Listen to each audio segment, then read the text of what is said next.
Hello class. Welcome back बच्चों। लो प्यारे बच्चों, स्टार्ट करते हैं नया लेक्चर। बाबू, कल जॉइंट स्टॉक कंपनी या कंपनी का बैठने मैंने मीनिंग बताया और उसमें से बेटा तीन फीचर समझा दिए थे। Company is an artificial person having separate legal entity, perpetual succession and a common seal. बाबू, मीनिंग में आई तो टोटल चार बातें हैं, पर मैंने एक बात बोली थी, सेपरेट लीगल एंटिटी जहां कहीं होगी वहां पर हमेशा लिमिटेड लाइबिलिटी होगी। कसम बिल्कुल खा लो, ठीक है ना जी। और बाबू, ये बात मैंने समझाने के लिए रेफर किया था सोल प्रोप्राइटरशिप कंसर्न को, जिसका पांचवा फीचर था नो सेपरेट एंटिटी। अगर वहां कहीं सेपरेट एंटिटी नहीं थी तो वहां बेटा हमेशा अनलिमिटेड लाइबिलिटी थी। और यहां अगर सेपरेट एंटिटी है तो बाबू कसम खा लो लिमिटेड लाइबिलिटी ही होगी। ठीक है जी। अब वो आर्टिफिशियल पर्सन, कंपनी को बोला गया पहली बात पर्सन। ऐसा क्यों? क्योंकि बेटा हर वो काम जो एक बिजनेस में प्रोप्राइटर कर सकता है, हर वो काम कंपनी कर सकती है। अपने नाम पर प्रॉपर्टी ले सकती है, अपने नाम से गुड्स खरीद सकती है, अपने नाम से गुड्स बेच सकती है, केस कर सकती है, केस हो सकता है, लोन ले सकती है, लोन दे सकती है, हर काम। बट कंपनी कोई जिंदा इंसान नहीं है कि खाएगी पिएगी चलेगी दौड़ेगी, इसलिए कंपनी को बोला गया आर्टिफिशियल पर्सन। उसके बाद बेटा कंपनी की एग्जिस्टेंस परपेचुअल है। परपेचुअल, परपेचुअल मतलब company is having unlimited life. और बेटा मैंने कहा था मैं ये वर्ड रटवाऊंगा, और आज बेटा दो बार बोलूंगा और दो बार में रट दो। मेंबर्स में come, members may go out, but company continue to operate. पहले यही लाइन बोलो, member may come, member may go out, but company continue to operate. वो इंसान आएंगे, इंसान चले जाएंगे, कंपनी चलती रहेगी। धीरू भाई अंबानी जी चले गए, रिलायंस अभी तक चल रही है और चलती रहेगी। मेंबर्स में कम, बोलो, मेंबर्स में come, members may go out, but company continue to operate. Company is the creation of law and can only be ended up by law. Company किसने बनाई? बेटा लॉ की एक रिक्वायरमेंट पूरी करके हमने कंपनी बनाई। खत्म कौन कर सकता है? उसी लॉ के रिक्वायरमेंट से खत्म हो सकता है। कंपनी कोई बिल्डिंग नहीं, कंपनी कोई इंसान नहीं, कल समझाया था मैंने। ठीक है जी। कोई दिक्कत कोई परेशानी तो नहीं? फिर बेटा कॉमन सील का भी मतलब बताया कल मैंने, क्या होता है कॉमन सील। बाबू जैसे आप सबके हमारे ऑफिशियल सिग्नेचर हैं, कंपनी के भी ऑफिशियल सिग्नेचर है, and that official signature is known as common seal. Simple भाषा में हम इसको कंपनी की स्टैंप बोलते हैं। ठीक है जी। बाबू ये स्टैंप कौन लगाता है? बोर्ड ऑफ डायरेक्टर को पावर होती है। बोर्ड ऑफ डायरेक्टर स्टैंप उठा के लगाते हैं, बीच में अपने साइन कर देते हैं। याद है बात मैंने आपसे कर ली थी? ठीक है ना जी। Messrs X Y Z limited, दो तीन गैप, नीचे लिखा डायरेक्टर। ये आप इंक पैड पे उठा के लगाते और बीच में कोई भी बोर्ड ऑफ डायरेक्टर अपना साइन कर देता है। अगर ये कॉमन सील किसी एग्रीमेंट पे दिख जाए तो मान लेना कंपनी ने अप्रूव किया, और अगर ये कॉमन सील ना दिखे एग्रीमेंट पे तो समझ लेना कंपनी ने अप्रूव नहीं किया इस डॉक्यूमेंट को। ठीक है जी। इतनी वैल्यू है बस इस चीज की, मैंने कंपनी का साइन है ये बिल्कुल। ठीक है। अब मुझे बात करनी है सेपरेट लीगल एंटिटी पर और लिमिटेड लाइबिलिटी पर। बेटा सेपरेट लीगल एंटिटी मतलब बेटा कहता है in the eyes of law company बिल्कुल अलग बात और इसके मेंबर्स बिल्कुल अलग बात। बेटा मेंबर्स से मेरा मतलब कुछ और नहीं, इक्विटी शेयर होल्डर से। कहता है कंपनी तो बिल्कुल अलग चीज है, और कंपनी के मेंबर्स यानी कि बेटा इक्विटी शेयर होल्डर्स। अब मैंने इक्विटी शेयर होल्डर के बारे में सब ज्ञान दिया, यहाँ पे इंटरप्ट नहीं हो सकता मैं, कि इक्विटी शेयर होल्डर तो बिल्कुल अलग चीज है। अगर बेटा कोई एसेट्स या लाइबिलिटी कंपनी के नाम पर है तो बेटा वो सिर्फ कंपनी की है, उसमें इक्विटी शेयर होल्डर का कोई रोल नहीं है। बात सामने देख ले यार, एक मिनट भी देखा तूने अभी तक? ईमानदारी से बताइए, 6-7 मिनट के बैच फोन रुक नहीं रहा।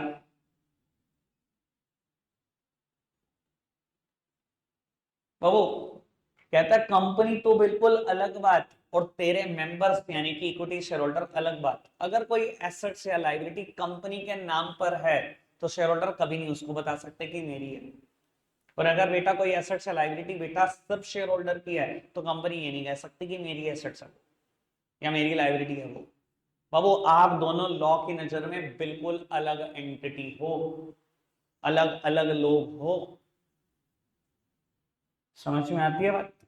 कोई दिक्कत कोई परेशानी तो नहीं? बोलने के तो हम भी बोल देते हैं ना, हमने अपनी घरवाली के नाम कोई प्रॉपर्टी करवा दी या पहले से प्रॉपर्टी थी, हमने कह दिया आप हमारी अर्धांगिनी हो, आधी प्रॉपर्टी हमारी।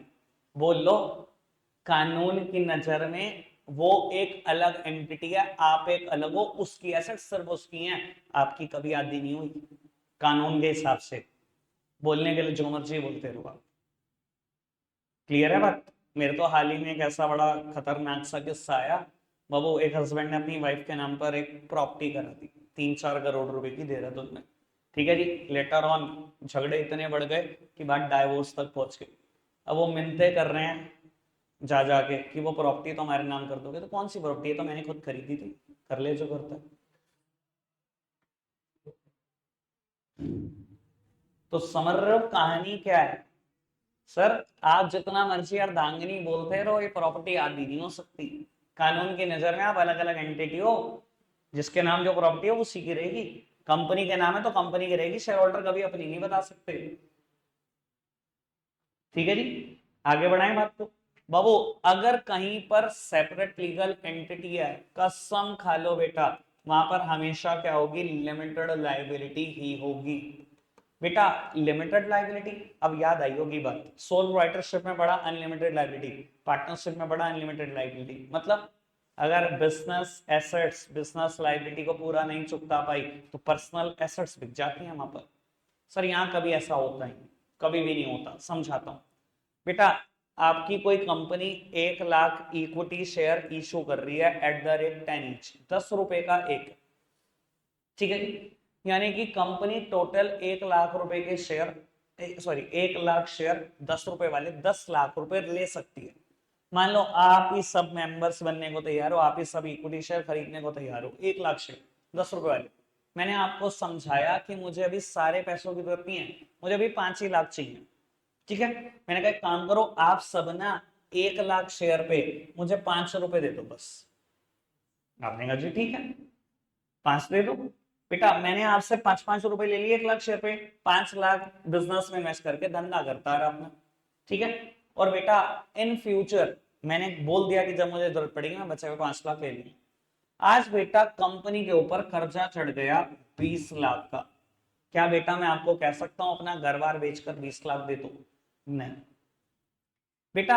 आप कितने पैसे मांग सकते हो अपने इक्विटी शेयर होल्डर से? Members liability is limited to the extent of uncalled share capital और अनपेड शेयर कैपिटल। बेटा आपकी लाइबिलिटी लिमिटेड है, कहां तक लिमिटेड है? अनकॉल्ड और अनपेड शेयर कैपिटल। अनकॉल्ड मतलब जितने कंपनी ने मांगे नहीं, और अनपेड मतलब जितने पब्लिक ने दिए नहीं। भाई मैंने कितने रुपए नहीं मांगे, 10 में से 5 मांगे, 5 ही तो नहीं मांगे। कितने नहीं दिए आपने? 5 तो दे चुके, 5 ही तो नहीं दिए आपने। कितने दोगे भाई? 5 ही लाख तो दे दोगे, 1 लाख शेयर में 5 रुपए। क्या बेटा मेरे ऊपर अगर कर्जा 20 लाख चढ़ गया 20 दे दोगे? या कंपनी के ऊपर कर्जा 1 करोड़ चढ़ गया 1 करोड़ दे दोगे घर बार बेच के? नहीं, यहाँ घर बार बिक ही नहीं सकता। इट इज अनलाइक सोल राइटरशिप और पार्टनरशिप फर्म, या पर्सनल एसेट सारी बिक सकती हैं।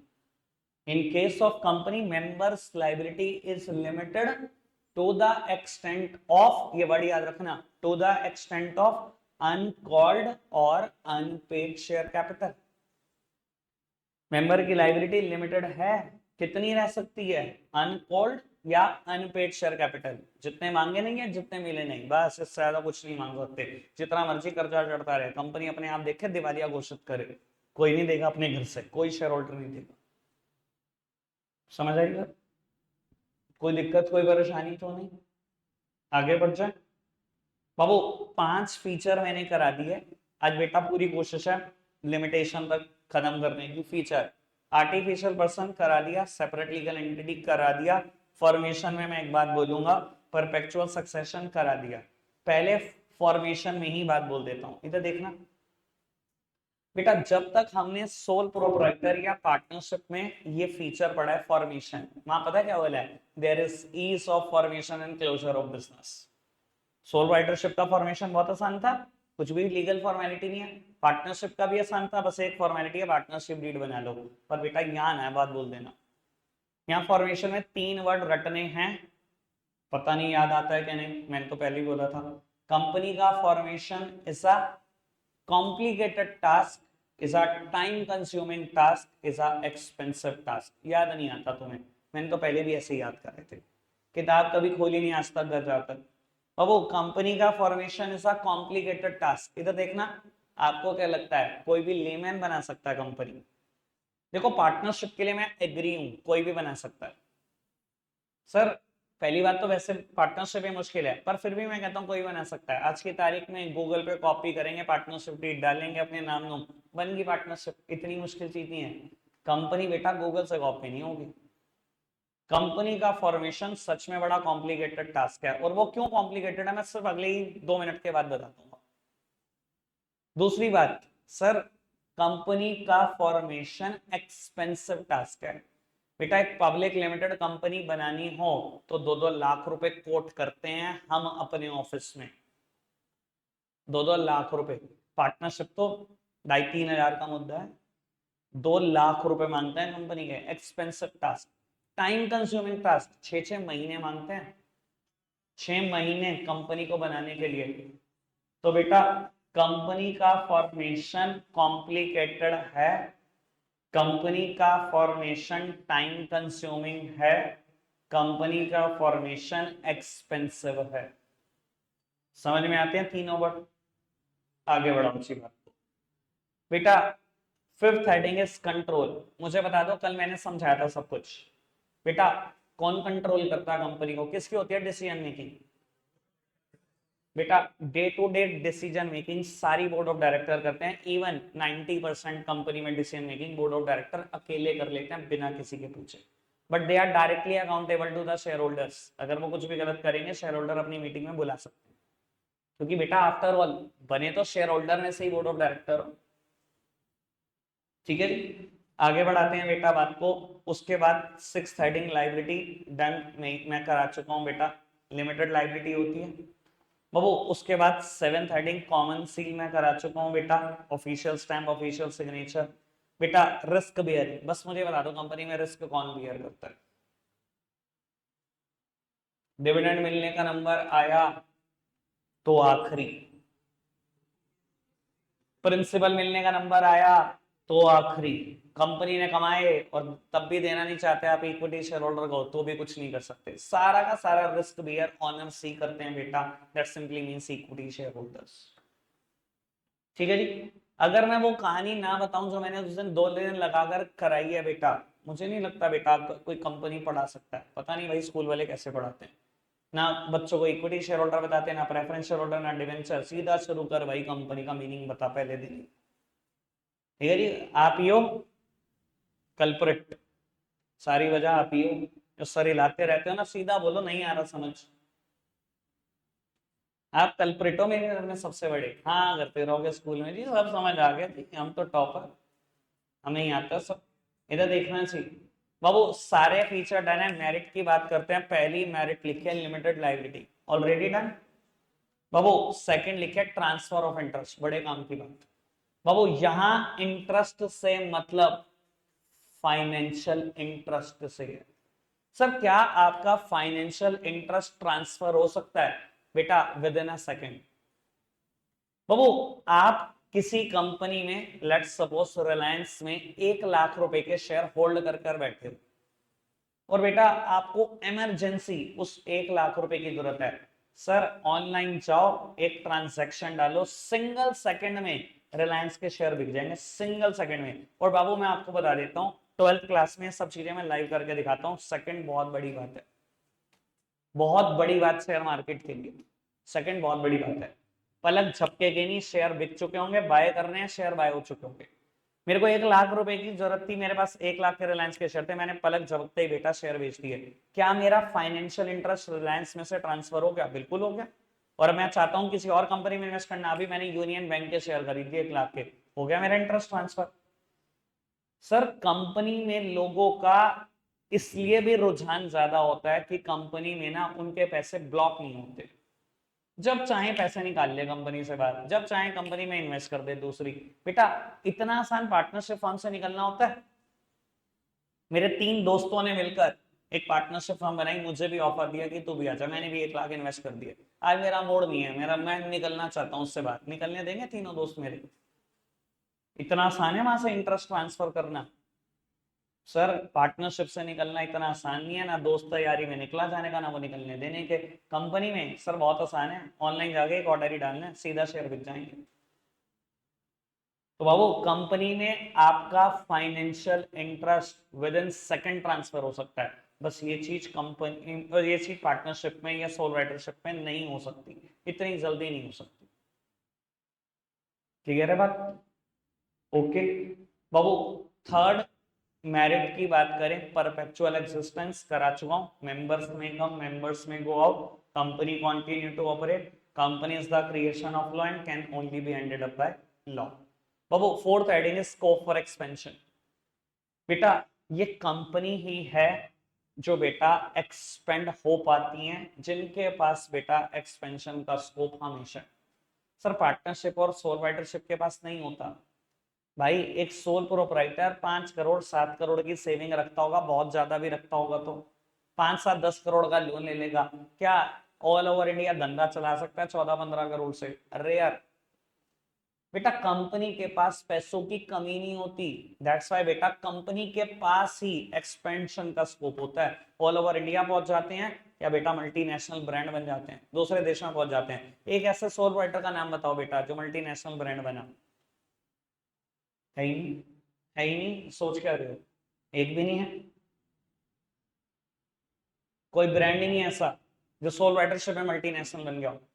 हमेशा उसने क्या किया होगा बेटा, अगर उसके दिमाग में होगा ना मुझे मल्टीनेशनल लाना है, सबसे पहले उसने सोल राइटरशिप फर्म को कन्वर्ट किया होगा कंपनी में। जैसे कंपनी में कन्वर्ट किया होगा, बहुत सारे लोग मेंबर बनाए होंगे, बहुत सारे पैसे इकट्ठा करा होगा, बैंक से लोन मांगा होगा कई 100 करोड़ का, उसके बाद बनाया होगा मल्टीनेशनल ब्रांड। बन ही नहीं सकता इससे पहले। बेटा मल्टीनेशनल ब्रांड बनाना चाह रहे हो, नेशनल ब्रांड बनाना चाह रहे हो, बेटा पैसा चाहिए, और अनलिमिटेड लोन सिर्फ कंपनी को मिल सकता है, और उसका सिर्फ एक ही रीजन है, कंपनी हैविंग अनलिमिटेड लाइफ। किसी बैंक को हेजिटेशन ही नहीं होती, आपने बैंक से कहा बैंक 10,000 करोड़, और आपने कहा जी मेरे पर्सनल नाम पे, बैंक कहेगा भाई कल ही अल्लाह को प्यारा हो गया तो मेरे तो पैसे आएंगे भी नहीं। 10,000 करोड़ क्या, 10 करोड़ भी देते हुए डर रहा हूं मैं तो। लेकिन बेटा यही कंपनी ने मांगे, बैंक को क्या लगेगा, कंपनी थोड़ी मरेगी, जो मर्जी मर जाए, अगला कोई आएगा टेक ओवर करेगा। धीरू भाई अंबानी से लेके मुकेश अंबानी आ गया, कल मुकेश अंबानी भी जाएगा, अनंत और आकाश बैठे, कोई और जाएगा, कोई और बैठा, कंपनी नहीं मरने वाली। Company is having unlimited life. आपको पता है टाटा का पुराना नाम क्या था? टाटा स्टील का पुराना नाम TISCO, TICSCO, Tata iron and steel corporation. पता कब बनी थी? 1907, 1907। इंडिपेंडेंस से 40 साल पहले। आज 2024, मर गई टाटा? मर जाएगी किसी के जाने से? 100 क्रॉस साल हो चुके हैं। इंसान की लाइफ होती है 100 100 साल? आज के जमाने में नहीं होती। कंपनी की है हजारों साल लाइफ है। क्यों बैंक मना करेगा 10,000 करोड़ का कर्जा लेने से?